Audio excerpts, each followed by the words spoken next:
संती एक 25 साल का लड़का है जो सैंड माइन में खूब मेहनत करता है। पैसे ज्यादा नहीं मिलते, लेकिन वह अपनी माँ के बारे में हमेशा सोचता है और कभी कभी उसके लिए छोटे छोटे गिफ्ट भेजता है। एक बार शिपिंग के दाम अचानक बढ़ गए और संती के पास इतने पैसे नहीं बचे कि वह गिफ्ट भेज सके। उसने गिफ्ट का वजन कम किया, लेकिन फिर भी सिर्फ 3 बिस्किट ही भेज पाया। लेकिन पैकेज वाले ने कहा कि मिनिमम चार्ज 50 आवर्स है, जो संती के बस का नहीं था। बहुत मायूस होकर उसने वो बिस्किट खुद खा लिए। उसके बाद उसे पता चला कि टाइलैंडिया के एक बड़े अमीर आदमी की कॉन्फ्रेंस होने वाली है। ये कॉन्फ्रेंस स्टूडेंट्स के लिए थी, लेकिन संती चुपके से वहां चला गया। वहां उसने एक आदमी से मुलाकात की जिसका नाम था मिस्टर कैनन। कैनन एक गरीब घर से था, लेकिन अब टाइलैंडिया का सबसे अमीर आदमी बन गया था। उसने कॉन्फ्रेंस में कहा, अगर अमीर बनना है तो लाइन में सबसे आगे खड़ा होना पड़ेगा। संती ने पूछा, पैसे नहीं है तो आगे कैसे खड़े हों? कैनन ने जवाब दिया, पैसे तो हवा में है, बस उन्हें देखने का तरीका ढूंढो। हर किसी को कुछ चाहिए होता है, तुम्हें बस उसे बेचना है। इस बात ने संती के दिल में एक नई आग जला दी। जब वह काम पर वापस गया, वह पहले जैसा नहीं रहा। अब उसके दिमाग में एक बड़ा आइडिया था जो उसकी माइन को बचा सकता था। संती की सैंड माइन के बायर्स कम दाम दे रहे थे, लेकिन संती ने एक नया प्लान बनाया। उसने सीखा कि अगर तुम्हारे पास पूरा मार्केट है तो दाम तुम डिसाइड करते हो। ये होता है मोनोपोली। अगली मीटिंग में संती ने बायर से कहा, हमने सारी सैंड माइंस के साथ डील कर ली है, अब तुम्हें हमारे दाम देने पड़ेंगे, नहीं तो सैंड नहीं मिलेगा। बायर ने धमकी दी कि वह दूसरे स्टेट से सैंड खरीद लेगा, लेकिन संती ने कहा, वहां से लाओगे तो भी ज्यादा खर्चा होगा। आखिर में बायर मान गया और डील हो गई। संती का बॉस इतना खुश हुआ कि उसने संती की सैलरी 10 गुना बढ़ा दी और उसे माइन का मैनेजर बना दिया। संती के लिए यह काफी नहीं था। उसने अपने बॉस से कहा, मुझे मैनेजर नहीं और बड़ा बनना है। उसने बॉस से 1 लाख रुपए मांगे और 1 साल का बिजनेस प्लान दिया। बॉस ने हाँ कर दी। संती ने अपनी पहली बड़ी कमाई से अपनी माँ के लिए ढेर सारी बिस्किट भेजी। माँ ने कहा, अब पैसे बचा ले, लेकिन संती ने बताया कि उसका प्रमोशन हो गया है और अब वह खूब पैसे कमा रहा है। उसने बॉस को थैंक्स कहा, लेकिन मैनेजर का पोस्ट ठुकरा दिया क्योंकि उसके सपने और बड़े थे। उसने कहा, मैं गरीब घर से हूँ, जहाँ मेरे पास जूता भी नहीं था और खाना पकड़ने के लिए शिकार करना पड़ता था। बस मैं गरीबी से तंग आ चुका हूँ।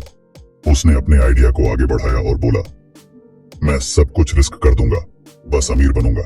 इसके बाद संती शहर चला गया और टूरिस्ट गाइड का काम शुरू किया। वहां उसने खूब मेहनत की और पैसे जोड़ने लगा, लेकिन उसे पता चला कि जो सबसे ज्यादा मेहनत करता है वह हमेशा सबसे ज्यादा नहीं कमाता। एक दिन उसकी मुलाकात एक वीआईपी टूरिस्ट गाइड जिमी से हुई, जो अमीर लोगों के साथ काम करता था और 1 महीने में उतना कमाता था जितना संती पूरे साल में। संती ने उससे कहा, मुझे अपने साथ काम करने दो। जिमी ने कहा, इतना आसान नहीं है, लेकिन संती ने जिद की और अपने सारे पैसे 1 मिलियन बाट दांव पर लगा दिए, बस जिमी के साथ काम करने के लिए। संती का पहला वीआईपी क्लाइंट मुश्किल था। वह अपनी गर्लफ्रेंड के साथ बिजी था और संती की बात नहीं सुन रहा था। क्लाइंट की गर्लफ्रेंड ने संती से एक खास लिपस्टिक मंगवाई। संती ने एक सुंदर लड़की को देखा और उसका लिपस्टिक परफेक्ट लगा। उसने उसे लिपस्टिक खरीदने के लिए कहा, लेकिन लड़की ने डबल दाम मांगा। संती के पास इतने पैसे नहीं थे, तो उसने एडवांस दिया और कहा कि बाकी पैसे रात को देगा, बस उसे दोबारा मिलने के लिए। लेकिन जब वह क्लाइंट के होटल पहुंचा, क्लाइंट ने कहा, तुम जा नहीं सकते, एक आखिरी काम करना है। क्लाइंट ने एक अजीब सी बात कही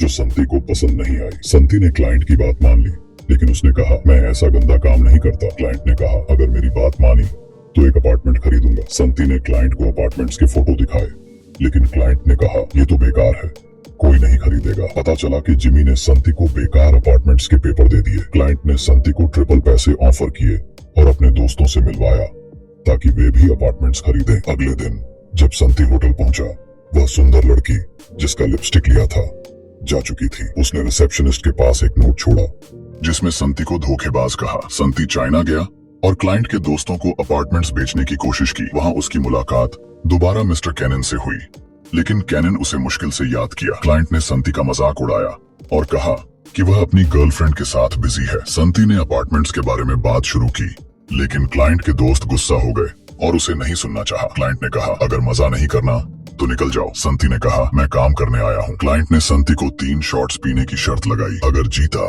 तो एक अपार्टमेंट खरीदेगा। संती ने शर्त के बारे में नहीं सोचा और सीधा अपार्टमेंट्स बेचने लगा। इससे क्लाइंट के दोस्त और भी गुस्सा हो गए। क्लाइंट ने कहा, जाओ, मुझे तुम पर तरस आ रहा है, इसलिए एक अपार्टमेंट खरीदूंगा। संती को यह बात बुरी लगी, लेकिन उसने शर्त बढ़ा दी, 20 शॉट्स पीने पर 20 अपार्टमेंट्स खरीदने की बात। क्लाइंट के दोस्तों ने क्लाइंट को शर्त एक्सेप्ट करने को कहा। क्लाइंट ने एक और तेज ड्रिंक निकाला। संती ने जोश में पीना शुरू किया। मिस्टर केनिन वहां था और उसने संती की मदद के लिए पानी की बोतलें भेजी, लेकिन क्लाइंट ने कहा, अगर मदद ली तो शर्त कैंसिल। लोग संती के जोश को देखकर खुश थे, लेकिन 10 शॉट्स के बाद वह बेहोश हो गया। क्लाइंट ने उसे पानी डालकर जगाया। संती को अपना गरीब बचपन याद आया, जहां उसे शिकार करके खाना पड़ता था। उसने दोबारा पीना शुरू किया और पूरा पी गया, लेकिन फिर से बेहोश हो गया। अगले दिन जब वह उठा, सब जा चुके थे। क्लाइंट ने फोन करके संती को डांटा, लेकिन कहा कि मजा आया। उसने संती से अपने कुत्ते का प्लेट भेजने को कहा। जब संती पैकेट्रिया गया, उसे पता चला कि चाइना में शिपिंग के दाम बहुत कम है। इससे उसके दिमाग में एक बड़ा आइडिया आया। ये तो सोने का अंडा देने वाली मुर्गी थी। जब संती वापस अपने देश लौटा, उसे मिस्टर कैनन ने पहचाना और उसके लिए फर्स्ट क्लास फ्लाइट का टिकट खरीद दिया। कैनन ने कहा, तुम में बहुत दम है, इसलिए मैं तुम्हें अपने साथ काम करने का मौका दूंगा। लेकिन संती ने इनकार कर दिया। उसने कहा, अब मैं किसी के लिए काम नहीं करूंगा, मेरे पास एक जबरदस्त आइडिया है और मैं लाइन में सबसे आगे खड़ा हूंगा। कैनन यह सुनकर इम्प्रेस हुआ और उसने संती से सारे अपार्टमेंट्स खरीद लिए, बस उसका आइडिया सुनने के लिए। संती ने अपना प्लान बताया, चाइना जैसी एक्सप्रेस शिपिंग सर्विस टैलेंडिया में शुरू करना। कैनन को यह आइडिया पसंद आया और दोनों ने साथ में काम शुरू किया। दोस्ती के तोहफे के रूप में कैनन ने संती को एक महंगी घड़ी दी। संती ने घड़ी एक्सेप्ट की और वादा किया कि वह इसके लायक बनेगा। जब चाइनीज टीम से मीटिंग हुई तो वहां वह लड़की थी जिसका लिपस्टिक संती ने खरीदा था। उसका नाम था जियो। जियो संती से अब भी नाराज थी, क्योंकि उसे लगा कि संती ने उसे धोखा दिया। वह उसकी हर बात में नुक्स निकालती थी और ठंडे ठंडे जवाब देती थी। लेकिन बाकी टीम मेंबर्स संती के आइडिया में इन्वेस्ट करने के लिए तैयार थे, पर चाइनीज बॉस को यकीन नहीं था कि संती इतना बड़ा प्रोजेक्ट चला पाएगा। संती ने अपनी कहानी सुनाई। बचपन में वह इतना गरीब था कि 2 महीने तक पैसे जोड़कर इंस्टेंट नूडल्स खरीदता था। एक बार शहर गया तो पता चला कि वहाँ नूडल्स सस्ते हैं क्योंकि शिपिंग का खर्चा कम है। उसने कहा, मेरा सपना है कि गांव के लोग भी शहर के दाम पर चीजें खरीद सकें। इस कहानी से बॉस को थोड़ी सी तसल्ली मिली, लेकिन जियो ने कहा, थोड़ी और जांच करनी होगी। संती बेचैन था। उसने चाइनीज टीम के लिए टूरिस्ट गाइड का काम किया ताकि जियो से बात करके डील रोकने का रीजन जान सके। जियो ने कहा, तुम बहुत जल्दबाजी में दिखते हो और मुझे पता चला कि तुमने लोगों को पैसे देकर फेक पैकेज भेजने को कहा ताकि मार्केट बड़ा लगे। संती ने पहले इनकार किया, लेकिन बाद में मान लिया कि यह सच है। केनिन ने संती को कहा, यह गलत नहीं था, बस ये गलत था कि तुम पकड़े गए। केनिन ने संती को एक चेक दिया ताकि वह जियो को रिश्वत देकर डील पक्की कर ले, लेकिन तभी संती के गांव से फोन आया। उसका छोटा भाई अरेस्ट हो गया था। संती अपने भाई को छुड़ाने गया और उससे कहा, अब से मुश्किल में मत पड़ना, माँ के बारे में सोच। भाई ने जवाब दिया, मैं तो माँ के साथ था, तू तो शहर चला गया। ये सुनकर संती गुस्सा हुआ, लेकिन उसने भाई को पैसे दिए ताकि वह और गलती न करे। भाई ने पैसे फेंक दिए और कहा, तू बिल्कुल बाप जैसा है, कभी कभी आता है, पैसे देकर चला जाता है। इस बात ने संती को बहुत चुभा। उसने जियो को रिश्वत देने के बजाय उससे माफी मांगी और एक और मौका देने की गुजारिश की। अगले दिन मीटिंग थी। संती ने शैंपेन खरीद ली थी, लेकिन दिल में डर था। मीटिंग में जियो ने खुशखबरी दी, डील पक्की हो गई। थंडर एक्सप्रेस के लिए 50 ब्रांचेस खुलने वाली थी। संती ने अपनी टीम के साथ जश्न मनाया। केनिन ने भी उसकी तारीफ की। बाद में संती ने अपनी माँ को फोन किया, लेकिन उसे बताने का टाइम नहीं मिला। अगले दिन जियो अपने देश लौटने वाली थी। संती ने उससे पूछा, तूने डील क्यों अप्रूव की? जियो ने कहा, हर कोई दूसरे मौके का हकदार है। संती खुश हुआ और उसका नंबर मांगा। जियो ने नंबर दिया, लेकिन कहा, सिर्फ काम के लिए बात करना, मेरा बॉयफ्रेंड है। संती ने फिर भी उसे एक गिफ्ट भेजा और लिपस्टिक के बाकी पैसे भी चुकाए। इसके बाद संती ने अपने बाप से नाता तोड़ने का फैसला किया। वह उसके पास गया और अपना पुराना घर खरीद लिया ताकि माँ और भाई का ख्याल रख सके। उसने कहा, अब मैं आपकी जरूरत नहीं हूँ। काम पर वापस आने के बाद संती ने मजदूरी शुरू की क्योंकि वह ब्रांचेस जल्दी खोलना चाहता था। लेकिन जियो ने बुरी खबर दी। केनिन ने कंपनी में ज्यादा पैसा लगाया और संती के 19% शेयर्स को 1.9% कर दिया। केनिन ने यह सब अपने बेटे को कंपनी का हेड बनाने के लिए किया। संती गुस्सा हुआ, लेकिन उसने हार नहीं मानी। संती ने केनिन से कहा, मैं अपनी कंपनी बनाऊंगा जो तुम्हारी कंपनी से 10 गुना बड़ी होगी। केनिन ने उसका मजाक उड़ाया और कहा, तू एक मक्खी से ज्यादा नहीं बनेगा। संती ने जियो से एक नई टीम बनाने की बात की। उसने लुइगी से मुलाकात की, जो एक जबरदस्त प्रोग्रामर था, लेकिन उसकी कंपनी भी धोखे से चली गई थी। संती ने लुइगी को वादा किया, मेरे साथ ऐसा नहीं होगा, लेकिन लुइगी अनोखा था और उसने कहा, तू मेरे लिए ठीक नहीं है। वह केनिन के बेटे से मिलने वाला था, जो उसे अपनी ऐप बनाने के लिए बोल रहा था। लुइगी ने देखा कि केनिन का बेटा बेवकूफ है और उसे कुछ नहीं पता। उसने केनिन के साथ काम करने से इनकार कर दिया। संती उसे एयरपोर्ट छोड़ने गया, लेकिन रास्ते में उसने लुइगी को रोका और कहा, मैं तुझे ऐसे नहीं जाने दूंगा। उसने कहा, हर सेकंड जो हम काम नहीं कर रहे, हम पैसे गंवा रहे हैं। लुइगी हंस पड़ा और बोला, तू सच में पागल है, इसलिए मैं तेरे साथ काम करूंगा, क्योंकि मैं भी थोड़ा पागलपन रखता हूँ। संती खुशी से झूम उठा और ज्यू को बताया कि लुइगी मान गया। ज्यू की अपनी परेशानी थी, उसके पापा पर फ्रॉड का केस था और वह अपने अमीर बॉयफ्रेंड के पैसे नहीं लेना चाहती थी। उसने शादी 2 साल तक पोस्टपोन कर दी, क्योंकि वह संती के साथ कंपनी में काम करके पैसे कमाना चाहती थी। ज्यू अपने पापा का कर्ज चुकाने और घर वापस लेने के लिए संती की कंपनी में पूरा दम लगाना चाहती थी। उसने अपने बॉयफ्रेंड से कहा, जब कंपनी सफल हो जाएगी तब शादी करूंगी। संती और लुइगी ने अपनी टीम बनानी शुरू की। लुइगी बहुत चुनिंदा था, वह अजीब से सवाल पूछता था ताकि देखे कि कौन प्रेशर झेल सकता है। जो भी इंटरव्यू के लिए आई, उसने कहा, मुझे सैलरी नहीं, कंपनी के शेयर्स दो, क्योंकि मैं सब कुछ दांव पर लगा दूंगी। लुइगी को यह आइडिया पसंद नहीं था, लेकिन संती ने कहा, वह हमारी तरह ही डेस्परेट है, इसलिए वह काम करेगी। केनिन अपने बेटे पर प्रेशर डाल रहा था कि वह जल्दी काम करे, लेकिन उसका बेटा आलसी था। संती की टीम ने एक बिल्डिंग में काम शुरू किया, जहां लुइगी ने अपनी टीम से कहा, तुम्हें 3 दिन में ऐप की पहली इंटरफेस बनानी है। ये बहुत मुश्किल था, लेकिन लुइगी एक सख्त बॉस था। संती और जो इन्वेस्टर्स ढूंढने के लिए हर पार्टी, मीटिंग या किसी भी जगह जाते थे जहां अमीर लोग होते थे। उन्हें यकीन था कि कोई ना कोई उनके आइडिया में पैसा लगाएगा, लेकिन कोई भी नई कंपनी पर भरोसा नहीं कर रहा था। फिर भी संती का हौसला नहीं टूटा। उसने कहा, कहीं ना कहीं एक अमीर आदमी हमारा पोटेंशियल देखेगा। लेकिन तभी केनिन की कंपनी ने अपनी कंपनी लॉन्च कर दी। वह संती के आइडिया का इस्तेमाल करके उन्हें पीछे छोड़ना चाहते थे।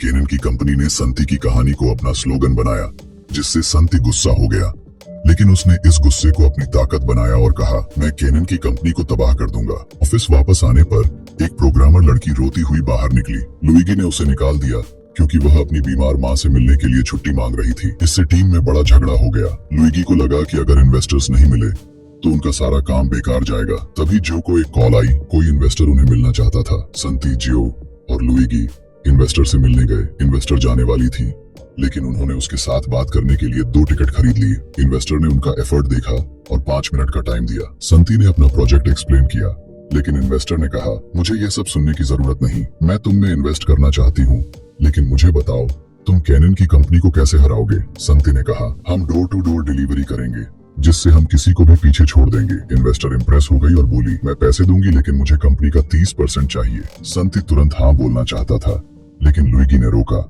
लुइगी ने कहा, 30% देना मतलब कंपनी बेच देना है। संती ने इन्वेस्टर को सिर्फ 15% ऑफर किया। इन्वेस्टर ने कहा, यह काफी नहीं है, और चली गई। टीम के लिए यह बड़ा झटका था, क्योंकि वह इन्वेस्टर उनकी आखिरी उम्मीद थी। लेकिन थोड़ी देर बाद इन्वेस्टर ने कॉल किया और कहा, मैं 15% में मान गई, लेकिन कंपनी का नाम बदल दो। टीम ने खूब मेहनत की और प्रोजेक्ट लॉन्च के लिए तैयार हो गए। जश्न मनाने के लिए संती अपनी टीम को पिकनिक पर ले गया, लेकिन लुइगी एक काम का दीवाना था, वह रिलैक्स नहीं कर पाया। पिकनिक के बाद संती, जो और टीम वापस आए। एक रात जब बारिश हो रही थी, जो ने कहा, हम जो कर रहे हैं वह तूफान का पीछा करने जैसा है। संती ने जवाब दिया, इसलिए तो यह आसान है, क्योंकि कोई और इसकी हिम्मत नहीं करता।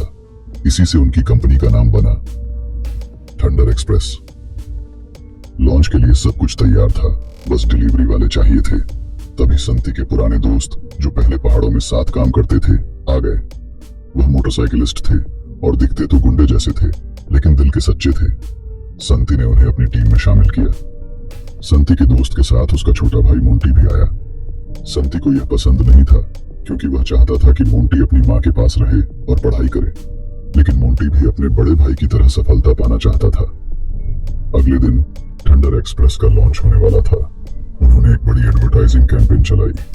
Thunder express door to door delivery के साथ मार्केट में धूम मचाने वाला था। हर मोटरसाइकिलिस्ट एक छोटी सी ब्रांच की तरह काम करेगा, जिससे उनकी ब्रांचेस केनिन की कंपनी से ज्यादा होंगी। लॉन्च के दिन थंडर एक्सप्रेस ने पहले दिन ही 4000 पैकेजेस के ऑन ऑर्डर लिए। लोगों ने उन्हें मौका दिया, लेकिन मुश्किल भी आई। बहुत सारे पैकेजेस फेक एड्रेसेस, जैसे खाली घर या खाली प्लॉट्स, पर भेजे गए। इन एड्रेसेस तक जाना मुश्किल था और डिलीवरी वाले खूब फ्यूल वेस्ट कर रहे थे। यह सब केनिन की कंपनी का प्लान था, ताकि ठंडर का खर्चा बढ़े और वह हार जाए। उनका वेयरहाउस भी फेक पैकेजेस से भरने लगा। संती ने देखा कि यह फेक पैकेजेस केनिन की चाल थी। केनिन जानता था कि संती एक बड़ा खतरा है। उसने अपने बेटे को एक पेंटिंग दिखाई जो एक गरीब लड़के ने ग्रीस से बनाई थी, क्योंकि उसके पास कैनवास के पैसे नहीं थे। केनिन ने कहा, गरीबी लोगों को क्रिएटिव बनाती है और संती के पास वह क्रिएटिविटी है, इसलिए उसे रोकना जरूरी है। इधर संती को एक और झटका लगा। एक क्लाइंट ने उसे परफ्यूम की लेट डिलीवरी के लिए पीट दिया। संती ने वादा किया कि वह 3 दिन में प्रॉब्लम सॉल्व कर देगा। संती ने रात भर सोचा कि फेक पैकेजेस का क्या करे। जीव ने उससे कहा, तू बिल्कुल अपने बाप जैसा है, हमेशा सब कुछ या कुछ भी नहीं। संती ने इसकी तारीफ मानी और कहा, जीतने का एक ही तरीका है, हार नहीं मानना। उसने पैटर्न ढूंढा। सारे फेक एड्रेसेस बैंक से जब्त की गई प्रॉपर्टीज के थे। संती ने इन एड्रेसेस को ब्लॉक कर दिया, जिससे फेक पैकेजेस बंद हो गए। लेकिन वह यही नहीं रुका। उसने अपनी टीम को एक बड़ा बोनस ऑफर किया अगर वह केनिन के क्लाइंट्स चुरा ले। इस तरह थंडर एक्सप्रेस ने एक असली जंग शुरू की।